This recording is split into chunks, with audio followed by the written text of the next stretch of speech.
괴짜들이 쓴 책나라 여행, 사회 비판서를 쓴 박지원, 열하일기, 연암집, 허생전 등 현실에 안주하지 않고 당시의 사회를 비판하는 소설을 쓴 소설가 겸 실학자인 박지원은 아주 개방적인 사람이었습니다.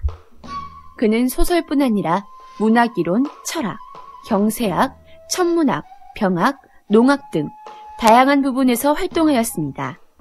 박지원은 일찍이 송시열 일기의 고루한 학자들이 존명사상에 얽혀서 아무런 실천이 없는 유명무실한 북벌책의 부르주즘에 반하여 중국의 선진 문물을 받아들이자고 주장한 북학론의 선두주자였습니다. 그는 또 중국의 산천, 풍토와 문물, 제도 등에 대하여 오랫동안 연모해왔고 그 외에 다양한 분야에도 관심을 기울였습니다. 그는 고정된 틀만 강요하는 과거 제도를 비난했습니다. 하지만 천성적으로 호방하고 워낙 사람을 좋아했던지라 곁엔 늘 지인이 끊이지 않았습니다. 그의 제자로는 박제가, 이덕무, 유득공 등이 있고 그의 절친한 친구로는 당시 서양 문물에 밝았던 홍대용이 있습니다. 박지원은 다산 정약용과 비교되곤 하는데 그 둘의 차이점이라면 정약용은 벼슬에 대해 긍정적이었고 체제수능적으로 살았다면 박지원은 양반이면서도 양반을 풍자했고 벼슬엔 초연했습니다. 박지원은 한때 홍구경에게 활해당할 뻔하자 황해도 근처인 연암 골짜기로 몸을 피해 은이란 적이 있습니다. 연암이란 호를 갖게 된 것도 이 때문이었습니다. 홍구경이 물러나자 그는 가족과 함께 서울로 돌아와 있다가 그의 삼종영 박명원의 권유로 청나라 사절 채말단의 신분으로 함께 북경을 가게 되었습니다. 이때 압록강을 지나 북경 열하를 여행하여 다녀온 후 한국문학사의 길이 남을 기행문인 열하일기를 쓰게 됩니다.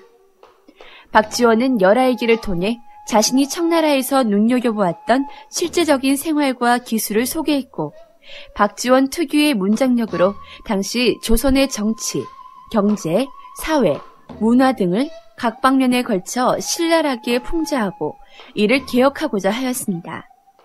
이렇게 한 조선 후기 문학과 사상을 대표하는 걸작이 탄생하였습니다. 그는 열하일기뿐만 아니라 연암집, 관홍소초, 한민명 전의 등을 서술하였고 그가 지은 작품엔 허생전, 호질, 마장전, 예덕선생전, 민홍전, 양반전 등이 있습니다. 박지원이 이러한 저서를 짓자 그를 따르는 연암그룹이 형성되어 많은 인재들이 그의 문화에서 지도를 받았습니다. 그는 특히 소설을 지으면서 그 속에서 양반의 권위의식을 주로 비판하였습니다. 그래서 박지원에게 양반들은 너도 같은 양반이면서 왜 양반을 비판하려 드느냐고 구박을 받았지만 오히려 백성들은 그의 해학적이면서 풍자적인 소설을 읽으며 즐거워하곤 했습니다. 이후 그의 천재성을 알게 된 왕은 그를 관리로 임명하였으나 그는 권력을 거부하고 계속 가난하게 살았습니다. 민생들의 삶에 동정을 느끼고 권력 있는 자들에게 날카로운 붓을 든 그야말로 백성들을 생각하는 진정한 윗사람이 아닐까 싶습니다.